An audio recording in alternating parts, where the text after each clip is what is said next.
Yo, what's going on, guys? It's Tom. Welcome back to a brand new video, and this is episode number 2 of the Nebula Racing League highlights here on rFactor. And as you can see, we are here under the night skies of Bahrain, and we are currently in the process of completing our warm-up lap. And as you can see, I am quite far down the grid, and the reason being is because it actually turned out that in the last race in Australia, if you haven't watched it already, in qualifying, in the first part of qualifying in Q1, which I didn't show in the video, I actually extended in one of my laps, and I didn't know about this. Craig found out, who is the moderator of the league, and the stewards decided that I did extend on my lap, and I didn't tell the stewards about it, so therefore I was giving a back of the grid penalty for this race. And as you can see, there are more cars behind me, and the reason being is because all of these cars had back of the grid, including myself, because for the exact same reason. So what's happened here is I've just done qualifying as normal, and I'm the best qualifier of the back of the grid people, if that makes any sense at all. And meanwhile, you may have just seen that I just jumped over a manor there by accident. I believe it was Adam Bozwita, and it was just one of them ones where I was literally just looking down. I was looking away from my screen for a second just to see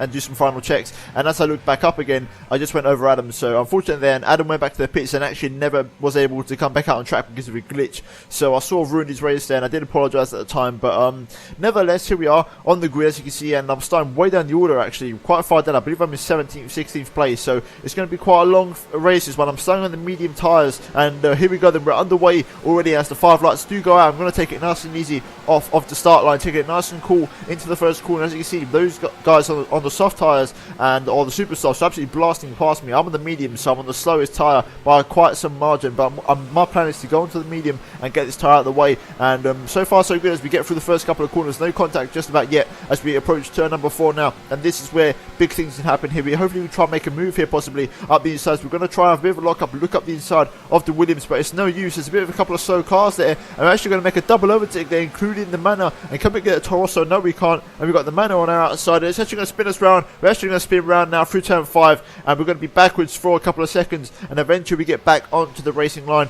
and already contact on the first lap, and that is the risk that you take starting from so far down the grid. And looking at a replay here on board from the Manor's point of view, which is Richard Taylor, and as you can see, he's on my outside here, and he just clips my left rear for some reason, and it's a very strange crash. I had no hard feelings for Richard after the race when I saw it. It just seemed very strange. It felt very strange. It almost felt like a Cypod glitch on Codemasters F1 games. But nevertheless, resuming later on to the end of lap number 1, as you can see, there's a Ferrari there backwards, and it's Max Shepard who's had a bit of an off, and he's actually smacked the wall there. So it's been a huge problem for him there, and he's out of the race pretty much. So very unfortunate there for Mac. 2 races in a row, and the last race actually disconnected, I believe, in the last lap. So very unfortunate luck for Max so far this season. We're going to look at a replay here to see what happened as the Renault swoops onto the Red Bull, my teammate, and then the Red Bull of Nick actually swoops into Max. So a bit of a snowball effect, you could say there, and that was all generated by the Renault, who rejoined very dangerously onto the track there. But very unfortunate for Mac, like I said. And skipping later on 4 laps into the race now. It's taken me a while to get my rhythm going after that first spin, but eventually I did find some pace, and now you'll start to see some overtakes happen, as now we've got Richard Taylor all out of shape, and we're just going to squeeze up the inside of turn number 3 there and make the move on him, and he gives me just about enough room, and I make the move quite easily, and we've already gained a position. So we're now starting to make some inroads here, as now through turn 4, I think that's Arav in the Torosso who spun out there. He's had a bit of a spin. I think he's just about kept out of the wall, but that's going to give me another position there. So 2 positions in the space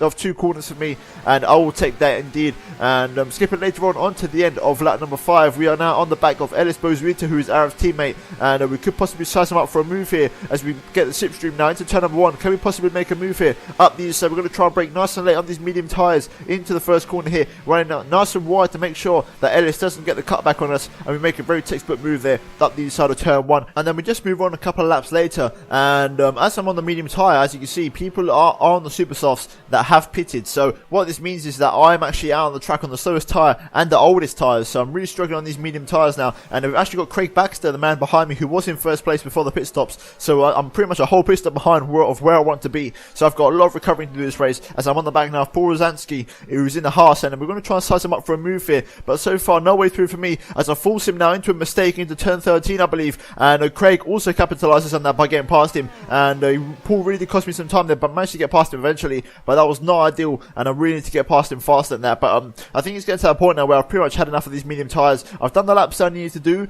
and now I'm going to go into a set of yellow wall soft tyres, and I'm going to do one more stop after this, and it's basically going to be a soft end of the race, and that's my strategy that I've been practicing for all week, because I knew leading up to this race that I had a back of the grid, so I was practicing a lot on the medium tyres to make sure I had good pace and get those tyres out the way. And we're now on the yellow wall soft soft tyres, and we're going to go for pretty much about a 10 lap stint on those, and then we're going to go to another set of softs to the end. So now this is where it gets exciting, because most people on the track now are actually on mediums and I'm on the softs, so I'm on a much faster tyre here, so possibly we can really start to make some inroads and cause some major damage here to the rest of the field and really make a push for the points here, maybe even the top 5, who knows. But here we go then, here it begins now. Pretty much this is the comeback, as we're now on the back of Fred Borden, I believe, who is in the Williams zone. So far we're on the brink of points here, we're on the cusp of the points, we're in P13 at the moment, but there are some people yet to pit, as we're now going to line up Fred Borden for a move here up the inside of the final corner. Fred gives us a nice little squeeze, and I'm just going to set him up for the cutback and get some nice traction out of the final corner, and I actually have a bit of a tank slapper there, but still decent traction at the final corner,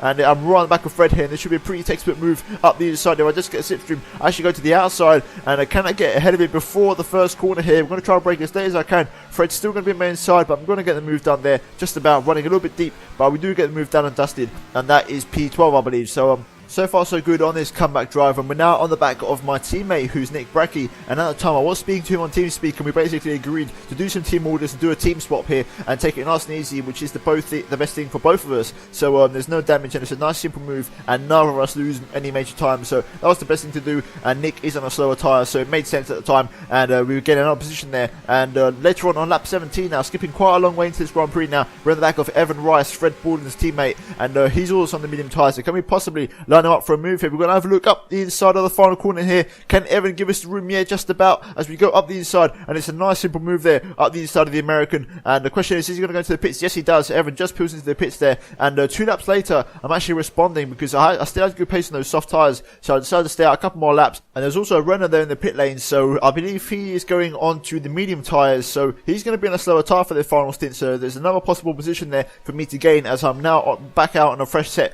of soft yellow tyres. And now it's a question of where are we going to rejoin on track, and hopefully there's not too much traffic, and we're going to see where things feed out. I know that there's a bit of a squabble going on for 4th, 5th, 6th and 7th, I believe, more or less, and there they are. Speaking of devil, there's a couple of cars there who are in that little squabble, and I believe that's Aidan Poulsen in the Mercedes, and then Callum Knighton just ahead of him in the McLaren there. So a couple of cars here we could possibly overtake and gain a few more positions now as we get into the last part of this Grand Prix. And as you can see, Aidan, I believe, is on some worn medium tyres, and he hasn't pit yet for his second stop, so he's really struggling on those tyres, as you can see, running really wide on turn 4, and he actually just lets me through. I was going to go to the inside, but Aidan actually had the same idea, and he basically let me through, and I just breezed past him. So again, another position there, and things are looking really good now. We are well into the points, I can tell you. We are in P8 now, more or less, and we're on the back of the Renault now, and can we possibly line him up for a move? He runs a little bit deep into the final corner, and he is on the medium tyres, like I said, and he's really defending really hard at the moment, but I'm going to try and go to the outside here on my soft tyres, use a little bit of slipstream that I'm picking up from Cal ahead of me, and can we possibly make a move here around the outside of turn number 1? It's going to be tight. We're going to try and be as late as we can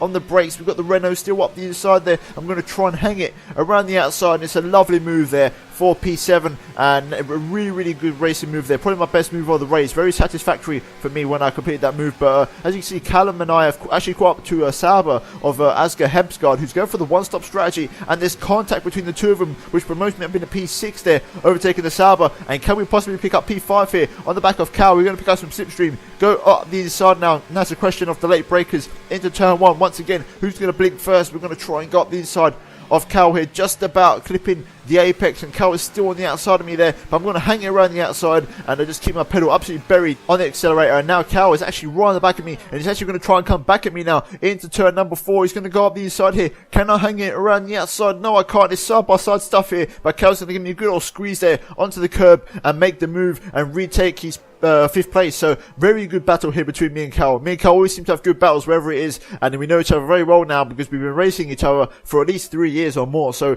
me and Cal really have a lot of league racing experience here, and you can really see how well we know each other. As now I'm going to try and suss up Cal for a move into the final corner here, having a look up the inside, but I think better of it, and decide to go back into the slipstream and take the normal racing line, because the pit straight is coming up now, and I've had a really good exit, and Cal is really struggling for traction out the corner there, and we're going to go side by side. I think this is Senna Mansell esque when they go side by side, almost touching tyres. And here we go into turn 1. Who's going to break the latest? It looks like Cal's got the edge on the brakes there, but I'm going to get a much better run out of the first corner, which gives me a nice little exit out of turns 2 and 3, and I'm right at the back of Cal now, down this all straight into turn number 4. Can we make the move around the outside here? Oh my god, what a move. Yes, we can. A fantastic overtake on Cal, then we just about make it stick, and a really good overtake there, and a really good awareness from Cal there, leaving me the space and making sure that I could get that position. And that was the last part of the action as we come across the line to finish in P5, which would actually become P4, because Sam Carpenter in the Mercedes, who I believe finished in 3rd place,